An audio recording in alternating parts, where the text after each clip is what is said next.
Good morning, I hope you're well. I've got something really cool and exciting and a little bit buggy to show you today. It's a new block called the Sketch Block, and it's been built by the guys at Automattic, who are the guys that own WordPress.com and lots of other cool stuff as well. But essentially it is what it says. It lets you sketch directly within the Gutenberg editor. So I think it's really, really cool because I'm a bit of a sketcher. So if you're an artist or you like to doodle, or you want to annotate stuff, I think it's a really exciting thing. As I say, it's a bit buggy. Let me just give you a really quick demo of how it works. So it comes as a plugin. You just add it as you would normally, and then you add the sketch block into your page. And then essentially you just get a block like this, a canvas, and then you grab your, now I'm going to be using my Wacom, I've got an old Wacom, if that's how you pronounce it, tablet. And then, or you can just do it with your mouse, but obviously if you have a tablet like this, and then you just sketch away. So it completely lowers the friction. That's why I love this. It completely lowers the friction for doing little sketches like this. So I'm potentially thinking now I'm going to start a little blog where I do a sketch a day for the rest of my life, because I've been thinking about doing this. But there's, you know, just because I can do this directly within WordPress, I think it's really, really exciting. Not sure what I'm drawing here. Maybe some mountains. Let's try and do some mountains like this. Good Bob Ross style-y.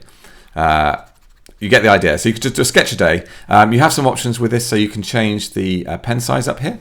Only 3 pen sizes, so I quite like the fact that it's limited in terms of, you know, if you use other drawing apps, you've got so many options, you have to think about so many things, whereas this is really, really, really limited. You can also change the color here, and these are coming from your theme palettes. So these will change depending on your whatever theme you're using. So let's do a nice sun up there, shall we? Look at that. How cool is that? So that's the sketch block. I've been playing with this for a few hours, and I think it's really, really exciting. You can also change the height of it over here. So if you want to increase your canvas, you can do that, and you can also set this to be. You can change the width of it as well. This seems to be a little bit different depending on the themes. Again, just be aware if you click in here, you're obviously going to be drawing stuff. So be aware of that. So I've been playing with it, and I've got 4 ideas of how you might use this on your own sites. The first is what I've just shown you. You know, you might want to do a daily or a weekly sketch, just get down your thoughts really easily, or you might want to put those within, you know, posts. The other way that I thought that this would be really cool to use is this. So one of the nice things about the sketch block is that it's actually has a transparent background, which means you can overlay it on other blocks. For example, if I put a cover block in here to start with, and let's say, in fact, you could just change the color. So if I just set the color here, and then if I put the sketch block within that, because the cover block, you can put other blocks within it, like so. Let's just drag that in. Now I've actually got a color background, which is kind of funky.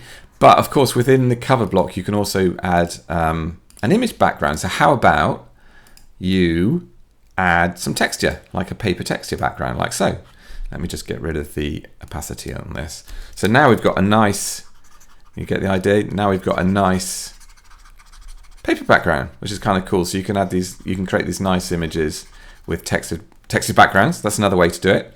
The other thing that I thought this would be quite cool to use would be, how about you use it to trace, because it has a transparent background. Well, if you want to do sketches, but maybe you're not such a great artist, how about you use it to trace over an image? So you can just remove what you've done here. So let's say I want to sort of pretend I can draw a cup here. So just put the background image on, then go to your sketch. Let's see if I can do this. Yep. Go to your sketch. Then you would simply, I would probably grab a small, you simply trace over like this. Now, excuse me, I'm doing this super fast, so it's going to be rubbish. You know, you can just trace over images like this, like so. And then once you've finished your tracing, all you could do is select the cover block here, and you would clear your media. And then you're left with, now mine's not particularly good, but you get the idea. You can use it to trace, so you can pretend that you're a fantastic artist because you're just using these this ability. The other thing I saw a few people mention, that how about you use this to do wireframing? So you might be wireframing your sites. That could definitely be useful. And the other cool thing that you might want to think about doing it with is annotating. So if you want to have an image, let's stick an image back here.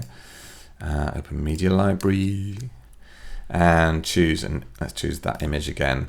You know, how about, and let's just remove what we've done. You can remove your work just by clicking on this little dustbin up here.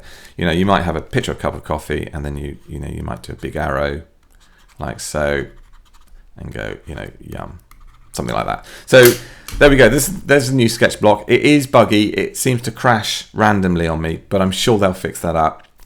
But if you are an artist, or you like sketching, or you want to have a daily blog where you do, you know, you put your thoughts down there on a daily website without any friction at all, I think it's really exciting. So I'm going to start using it, and for my own purposes, because I think drawing is really good for the soul. So there we go. Hope you enjoyed that. If you want to see more Gutenberg tutorials, hit the subscribe button. If you enjoyed this video, if you can give it a thumbs up, that will help spread the word. So thanks very much, and I'll see you soon.